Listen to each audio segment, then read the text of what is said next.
group here, so I think we'll go ahead and get started. So thank you everyone for joining this chat on low barrier sheltering. We're happy that you were able to make it. I know these invites got sent out a little bit earlier, I believe this week. So thanks for joining us. We're excited to talk about this topic. So go ahead and introduce myself and my colleague Mel. We're both here with host, but my name is Patrick Casey. For those of you that don't know me, I am a shelter program administrator with the Department of Housing Stability, also known as HOST. And I've been at HOST for a little over a year and a half now. And I primarily support a lot of our larger men non-congregate shelter sites. Congregate shelter sites, Rescue Mission and Crossroads primarily. And then with the addition of some of the newer sites with some of the mayor's initiatives, with the House 1000 initiative, I'll be supporting some of those sites as well. So that's who I am. I'm also joined by my colleague Mel. And Mel, if you want to introduce yourself. Hi, everyone. I'm Mel Davis Campbell. Nice to meet you. I am also with Host in the same role as Patrick, but I support our family shelters that we contract with. And I've been with Host for about a year, and my previous experience is in family shelter as well. So happy to be here. Thanks for being here, and we can get rocking. All righty. So we are, so as you know, this presentation today is about low barrier sheltering. So we're going to go through some slides that we have prepared for everybody. And I think we should wrap up in maybe about 40 minutes, which should give us about 20 minutes at the end for questions if anybody has questions.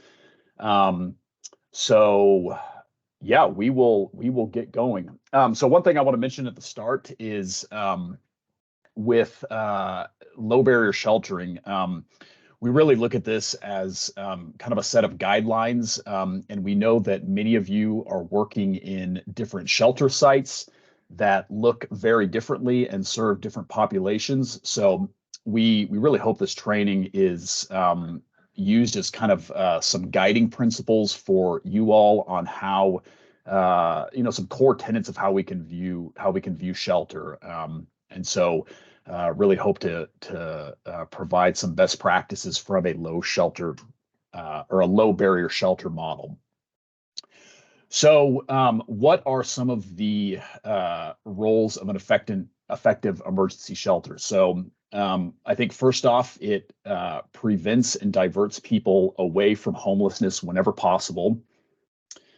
Second, it provides immediate access to crisis beds for individuals that are experiencing homelessness. Third, and we'll get quite a bit into this point, but avoids barriers for individuals that are entering and receiving shelter services. So that's a lot of the bulk of what we're going to be chatting about. And then additionally, it provides safety. So this is a big piece that I know I've gotten a lot of questions about when we talk about low barrier models is what about safety? And I think we'll be able to get into ways that we can prioritize both, making shelter easy to access for folks while also providing a safe environment for people that are staying in the shelters, and then also ourselves and staff that we're working alongside. And then lastly, and probably the most important part, is a low barrier model really seeks to connect people quickly to permanent housing. So I guess one of the first questions off the bat when talking about a low barrier model is what is a barrier? So a barrier is just really simply anything that prevents someone, an individual or family, from receiving services or emergency housing. So we've got a couple items here for things that we often see or historically have seen as barriers for folks being able to access shelter or housing. And so some of the most common ones that we see are um, uh, wait lists. And so, you know, I think one of the things that I'll say right off the bat is that there are finite resources, there are limited resources. We have limited shelter capacity. And so we're not always able to offer shelter space that doesn't involve a wait list. But I think in the spirit of a low barrier model, as much as we can, we want to try and provide systems that allow people to access shelter 24/7 and are able to access that quickly.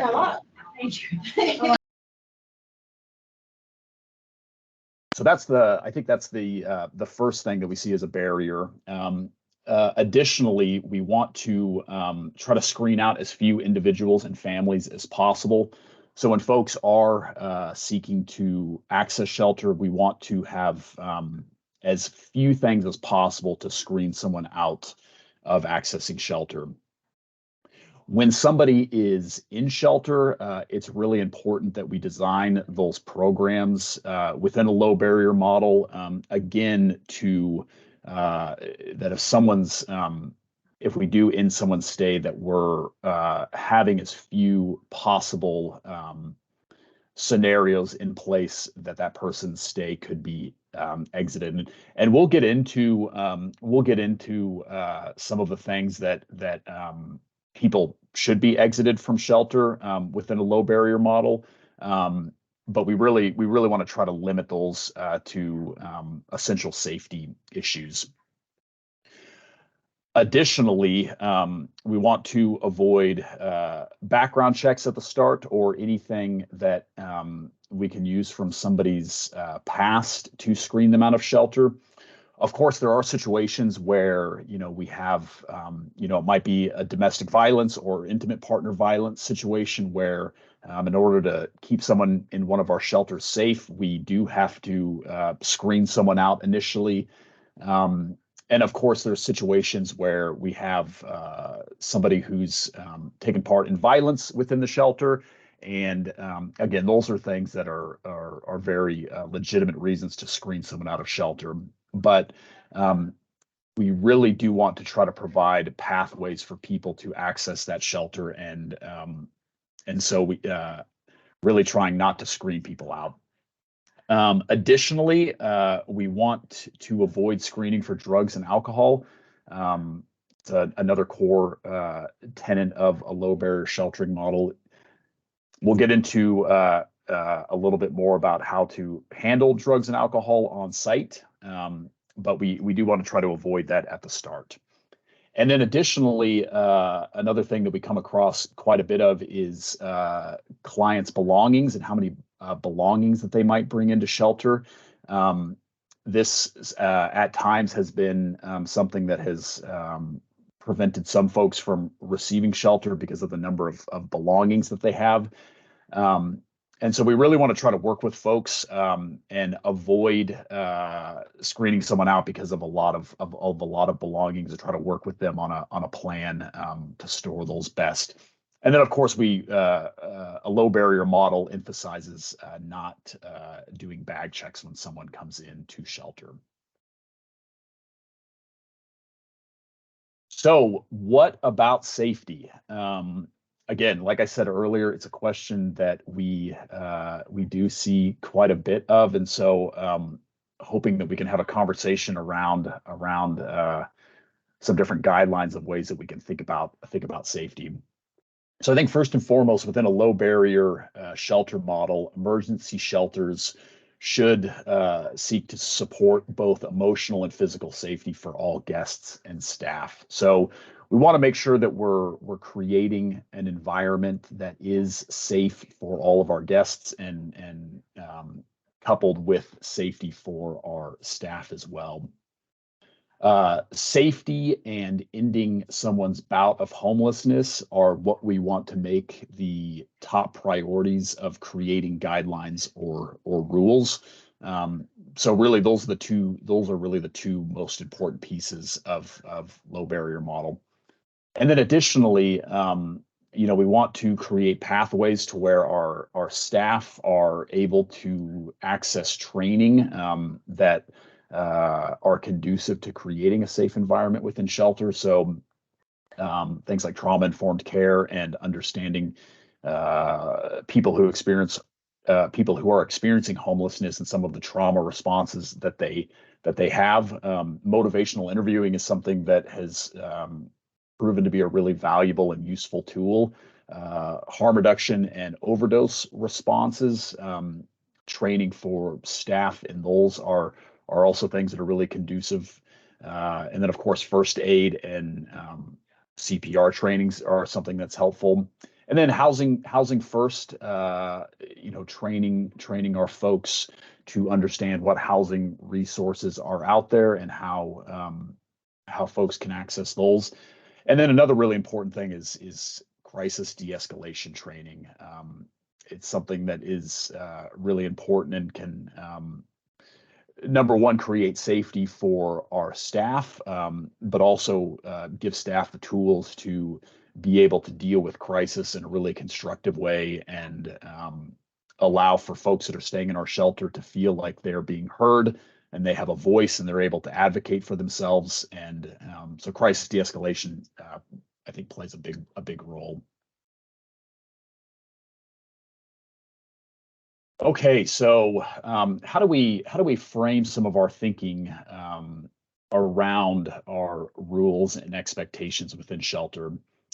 So I think some questions that are really helpful to ask are which of our rules and expectations are absolutely needed to operate our shelter safely. And I think if we are able to identify things with our expectations and rules that we do not think are contributing to operating our shelter safely, I do think within a low barrier model, it makes sense to have conversations around whether those are needed or not. Are these rules and criteria helping to end homelessness? So I've already touched on this a couple times, but really want to emphasize that again, the goal of low barrier models is to get people into shelter and then have them work along that process to ending that bout of homelessness. And then we also want to be aware of as leaders in these spaces that we are listening to our staff and to our guests on whether rules are working. And so I think it really is positive to create an environment of feedback where our guests can advocate for changes that they'd like to see, where our staff are able to give feedback on challenges that they're seeing. And so making space for that too is also important.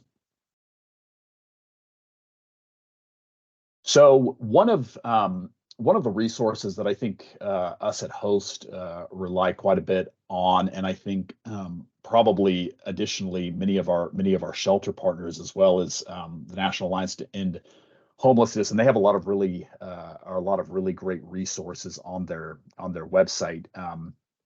And this 10 steps to evaluating our shelter rules, I think, is one that is a helpful example. So I'll go through it here quickly. But the first thing that we want to do is review incidents that are resulting in guests being exited, and then evaluating whether those rules were necessary is the first step.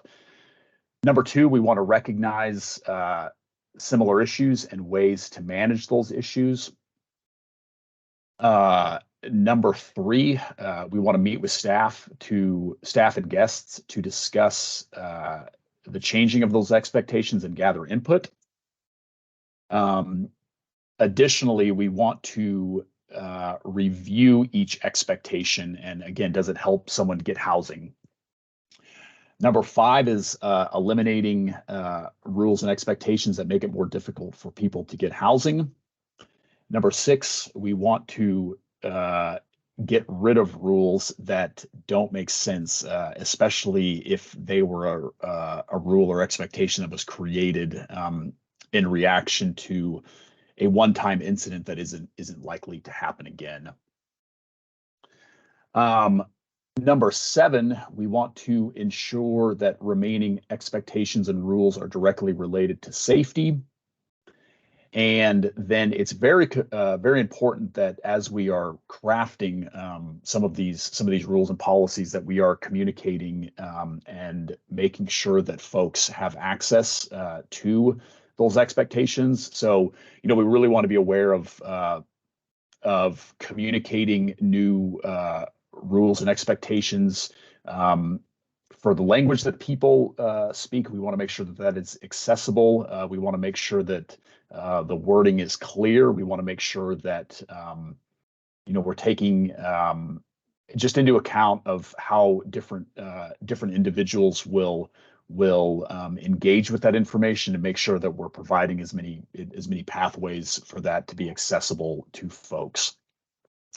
And then again, I'll reiterate that we want to hold meetings with both staff and guests to be able to again get some of that feedback. And then lastly, we want to be tracking on whether, with crafting rules and expectations around safety first, and then additionally connecting people to housing, whether those are, one, leading to less folks being exited for non-safety issues in the shelters, and then if we're able to move people more towards their goal or towards some sort of positive housing outcome.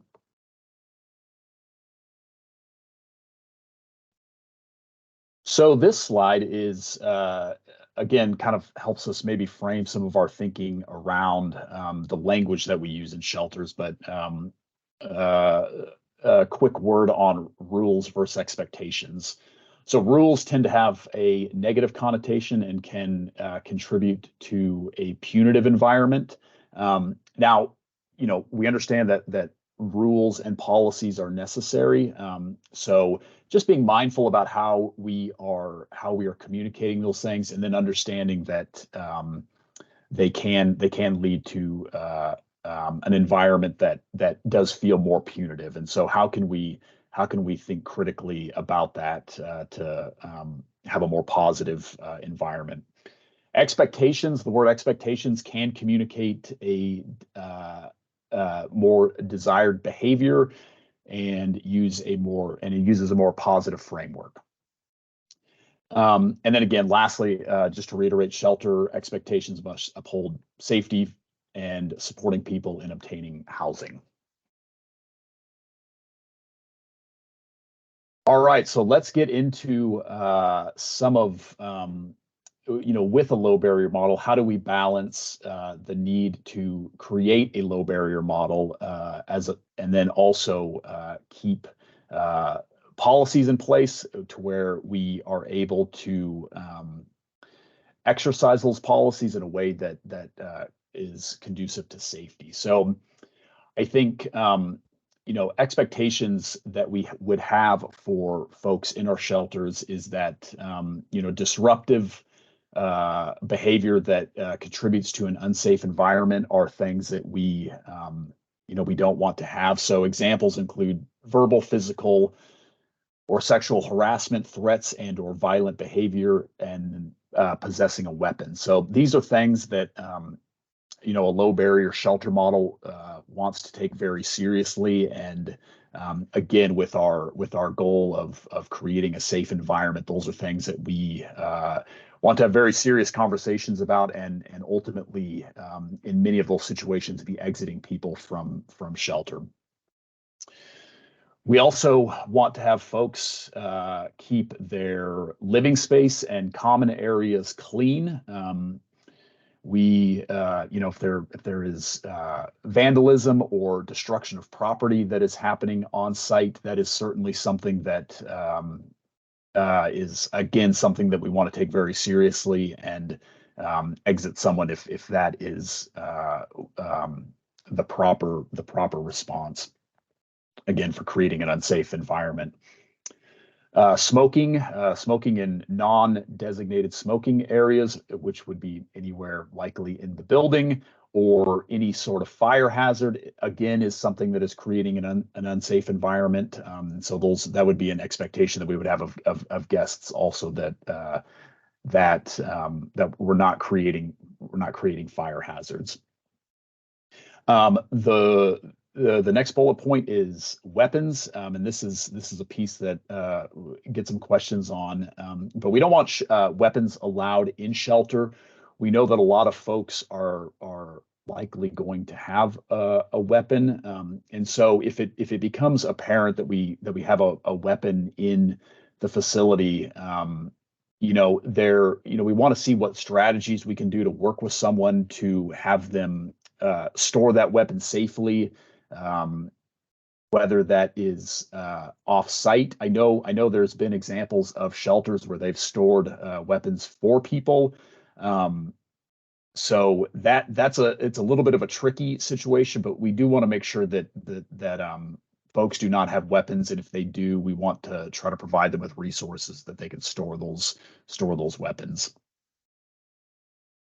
And then lastly, and again, this is not an entirely exhaustive list, but just kind of some guidelines and things for us to think about. And the last bullet point that I have here is distribution of alcohol and drugs is also something that is an exitable offense. We definitely don't want folks engaging in that activity. Some additional items around some expectations for guests that I think is good for shelters to be communicating with them is from a low barrier model is we don't want to have curfews in place. Guests, we want to have access 24 hours to their shelter bed. And this is for a couple reasons. One, we want people to have autonomy over their lives. We want people to pursue employment opportunities and other things that can lead to them helping them transition out of shelter. And so oftentimes we find that curfews are a barrier when it comes to people moving out of shelter more quickly. So we really want to try to create an environment where folks are able to access our shelters 24/7. And then lastly, we really want to provide an environment where guests at our shelters have autonomy over their own lives, where they take responsibility for themselves and their actions and their housing plan. And so we want to build environments where that autonomy is able to take hold. And as individuals who work in shelters and as folks who have access to resources, we want to come alongside people in a supportive role, and but let them really take the lead on their housing plan and making decisions for themselves. So now at this juncture, I'm going to turn the presentation over to Mel, and she'll take us the rest of the way till we get to questions. Thanks. Yeah, so another core tenet of providing low barrier shelter is this idea that all of your interactions with folks should have a housing focus. So again, in an emergency shelter, our role as staff isn't really to treat or fix people. We're there to keep people safe and help get them housed as quickly as possible. So for that reason, from the point of intake on, all of your conversations should be as housing focused as possible. This looks like creating and checking in on a housing plan every time you speak with a client. That includes identifying the strengths and resources that a client already has or that we can connect them to, and working to overcome housing barriers, whether that's debt or criminal history, things of that nature. We also have a training later today on creating a housing plan. So if that's something that you're interested in learning more about, that one is at 1 p.m., I believe. a good way of approaching case management in these types of environments is through something that we call assertive outreach. So this is the idea that as staff, we're not going to sit and wait for clients to come meet with us. We're not just going to hole up in our office, but anytime we're not meeting with the client or doing our admin work that we all love so much, we are out in common areas or out knocking on doors, trying to engage folks in meaningful conversations about housing. So the intention through assertive outreach is to provide that case management support without forcing it on people, but also not letting people slip through the cracks. So it's certainly a delicate balance. And we've seen it done really, really well when we have really strong case managers on staff who are really knowledgeable about resources. You want to make your services so great that people want to engage with you. It also takes folks with a really special type of personality who are outgoing and friendly and just not afraid to assert themselves.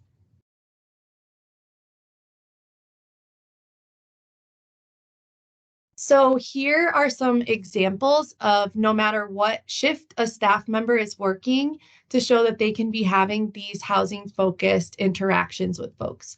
So for our day shift, this often looks like doing intakes with first time guests, doing some of those more traditional case management duties like assessments, triage, coordinated entry, working on housing in those more classic ways. In the evening, we can be doing a lot of those same things, especially with folks who were out working or at school, etc., just gone during the day, making sure that those folks have that same access to case management in the evening. And then overnight, this can be a great opportunity for folks to research what available housing resources there are in the community, updating bulletin boards, updating resource lists, and things of that nature. So the point here is that no staff should be left out of these housing focused conversations. And wanting to also step back and make sure that when we talk about housing first, everyone knows exactly what we're talking about. So housing first is this idea that we want to prioritize access to housing linked with voluntary services as needed. So again, focus should be on housing. Everything else the client should be able to kind of opt into and choose to engage in. So like classes, workshops, things like that. Stable housing is a prerequisite for accomplishing other goals. That's why it's called housing first. And we know that individuals can and will be more engaged in services once they're stably housed. All of these things sound really great. And what's better is they are backed by a lot of evidence that shows that housing first is a model that works. There's evidence and case studies where people were provided housing without first being required to maintain sobriety or engage in other services. And those folks were housed faster, they retained their housing for longer, they had improved quality of life, and they had better treatment outcomes. So pivoting a little into some other tenets of low barrier sheltering, talking about sheltering with pets. This is something that the city certainly acknowledged was a barrier for a lot of folks prior to some of these new House 1,000 sites opening where pets are allowed. And so that was something that was a priority with these new non-congregate shelters to allow folks to shelter with their pets.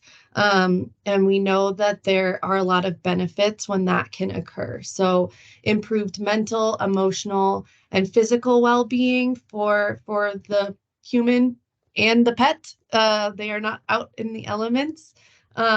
This can also reduce risky behaviors like drug and alcohol use. Even it can have a reduced risk of leading to incarceration.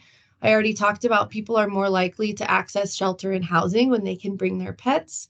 And allowing pets also helps build a sense of community, which is something that is incredibly important for folks who are experiencing or recovering from trauma.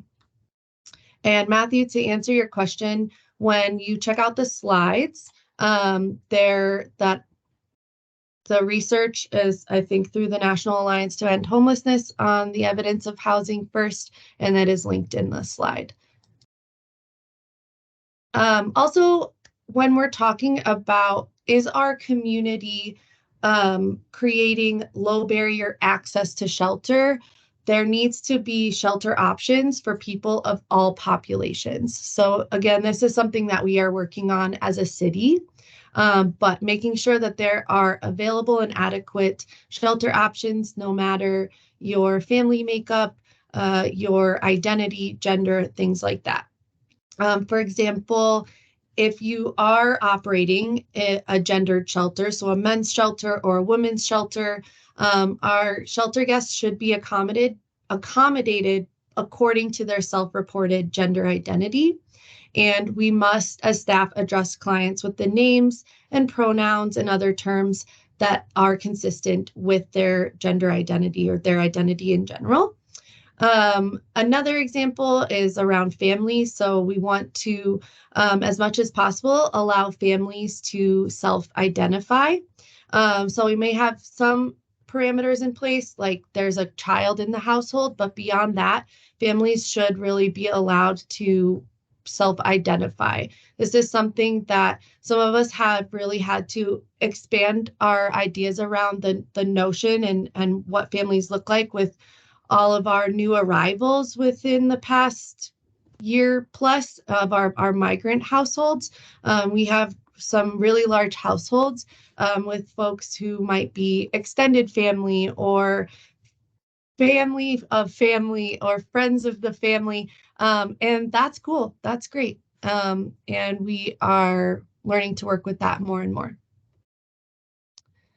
Similar to this idea of providing shelter for all populations, shelter for couples was also something that was severely lacking in our community prior to these new non-congregate sites opening up. If you are working at a shelter that serves couples, some things to keep in mind are upholding privacy and dignity for couples by making sure they have private or semi-private living and sleeping spaces. This is something that we're excited to be able to offer in these non-congregate like hotel shelter sites. Again, having those gender inclusive facilities. So making sure that couples, regardless of their gender, are allowed to stay together. Having skills and competency to support those unique challenges that are faced by couples experiencing homelessness. I know that when I'm stressed, my relationships can really suffer. So imagine how stressful it can be and is for some folks who are experiencing homelessness, experiencing trauma, and trying to make a romantic relationship work. That is very difficult. And also has a lot of benefits, right? It can go both ways. Similar to this, unfortunately, some of our couples are going to have interpersonal violence in the relationship. So making sure that your staff is equipped to support couples where there is violence or suspected violence occurring, having strong relationships with domestic violence specific providers in the community as well is really helpful. And then having flexible procedures, both again at intake, so allowing couples to stay together, and then also as space allows, allowing them to separate when they choose to do so without having to exit one or the other whenever it is safely possible. Great. So that was our prepared content. What questions do folks have that we can answer?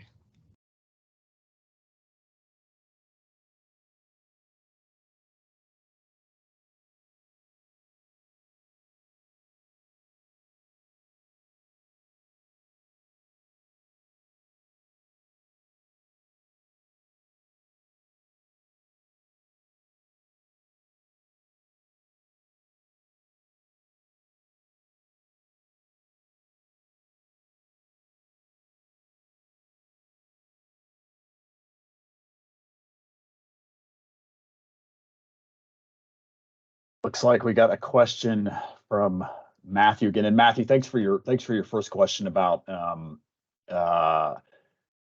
you can find evidence. We also could provide additional resources if needed. And Monica, thank you for what you posted in the chat as well. Matthew, it's a good question. I know these slides will be posted. In fact, this training will also be available for folks as needed.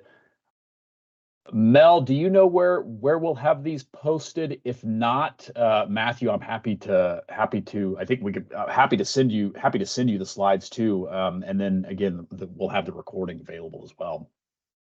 They'll be posted on our website, and there'll be some comms going out around where exactly on our website that is.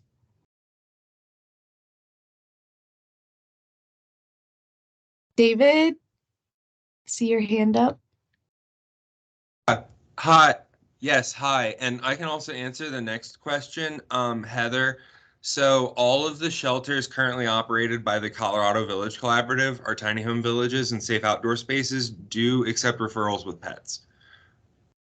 And then also, my question was, as a group who currently operates a low barrier shelter, but what sort of resources are in place to, I guess, support a separated couple who are remaining on the same site without, like, because we do run co-ed shelters, and so if they do that's currently, I think, one of the areas we could do better in lowering our barriers, but we have had issues with post-separation violence in that instance. So I guess I'm curious what sort of strategies are in place in the low barrier model to prevent that in co-ed shelters.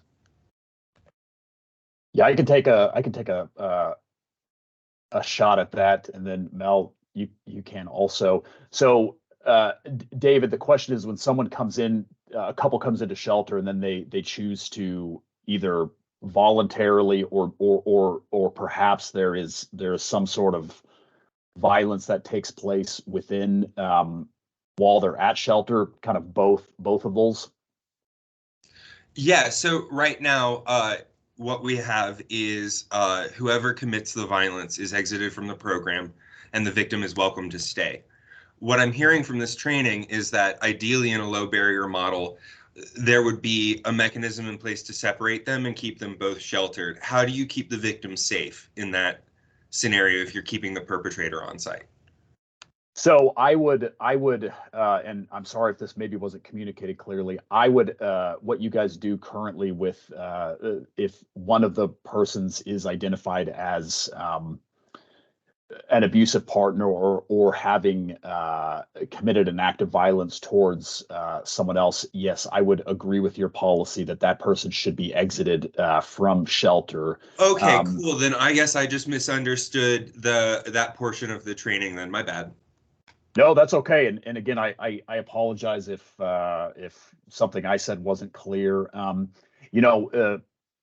In another scenario where if you have a couple who were to come into shelter and then, no violence takes place, but they're like, you know what, we actually don't want to shelter together in the same place. I think if there would be a possibility to have those folks split up and have separate, if it's a non-congregate shelter at a hotel, for example, that we would work to provide them each with their own space without having to exit somebody. So that would be best practice within a low barrier shelter model. And then again, if there's violence, whichever partner is perpetrating that violence, the best practice would be to exit them from that shelter, and then not readmit them into shelter as long as that the person that the violence was acted out against. Don't let that person back into shelter while that person is still there. That's a great question. Thanks for that, David. Any other questions? Heather, I see your question in the chat about pets, and I know David chimed in about the possibility of in some of the sites that they work at where pets are allowed. In some of our House 1000 sites with the hotels, that those are also areas where pets are allowed. Additionally, and this is perhaps down the road in the future a little bit, but I know that the city has been working with the Denver Rescue Mission out at their 48th shelter to provide what's being called a kennel, and then we also a dog run as well, where folks who have pets are able to bring that animal with them, and they wouldn't be able to be in the congregate living spaces in the evenings, but there would be a kennel on site that would be that we have hopes that will be staffed by folks that are experts in sheltering pets that would be on site caring for those animals while that person is accessing shelter. Now, again, that is down the road. I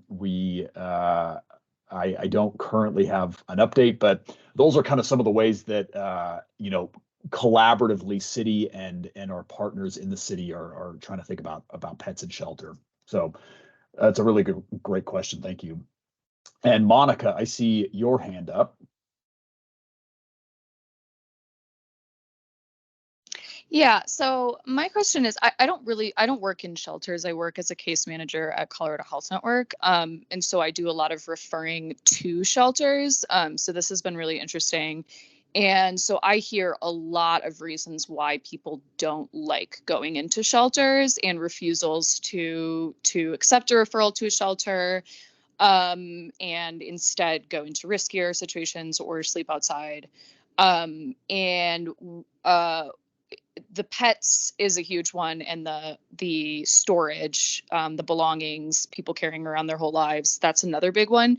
But something else I hear is, I work with a lot of gay men and trans women, and something else I hear is safety concerns as far as like I was discriminated against or I was harassed, and I'm just curious like what those conversations are looking like among shelter staff at Host, and like how that is kind of being addressed, if at all. Sure. And I've heard that also. And that is unfortunately still like just thinking bigger picture, the world that we live in, and that's so sad. So that obviously extends to our shelter sites. And so people who are gay or trans, non-binary are still experiencing that in many aspects of their lives. So what that looks like for us is continued education to staff around how to support those guests, also encouraging guidelines against harassment, that those types of harassment are considered violence, and so should be treated accordingly. And then I think in general, just we're trying, it's slow going, but we're trying over time to, again, create different shelter spaces for different populations. And so, I don't know what that looks like long term, but I know there are some shelters and some shelter spaces that are serving trans and non-binary LGBTQ folks really well. So kind of how do we expand on those services? How do we create more spaces like that? Yeah.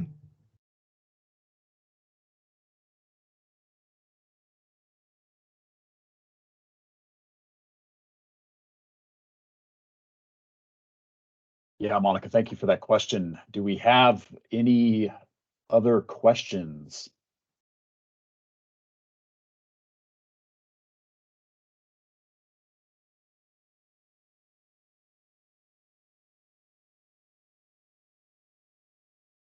All right. Well, not hearing anybody or seeing any hands, we can give everybody about 15 minutes back. We want to say that Mel and I are available for if you have any questions that come up later on, or if you guys want to get connected with some of the work that we're doing at Host and collaborate. We would love to meet you and talk more about what's what you guys got going on. So always happy to collaborate, and want to say, because I know we have a lot of folks here that are working in shelters that we really appreciate the work that you do. It is difficult and challenging work, and from our position, we see the work that you guys are doing and our providers are doing every day, and it's something that we're very grateful for. In this bout of cold weather that we had this past time, I really can say that I saw the community come together to get folks inside, and so that is work that you guys do every day, and just very, very thankful for the talents and skills that you all bring to the work. So thank you.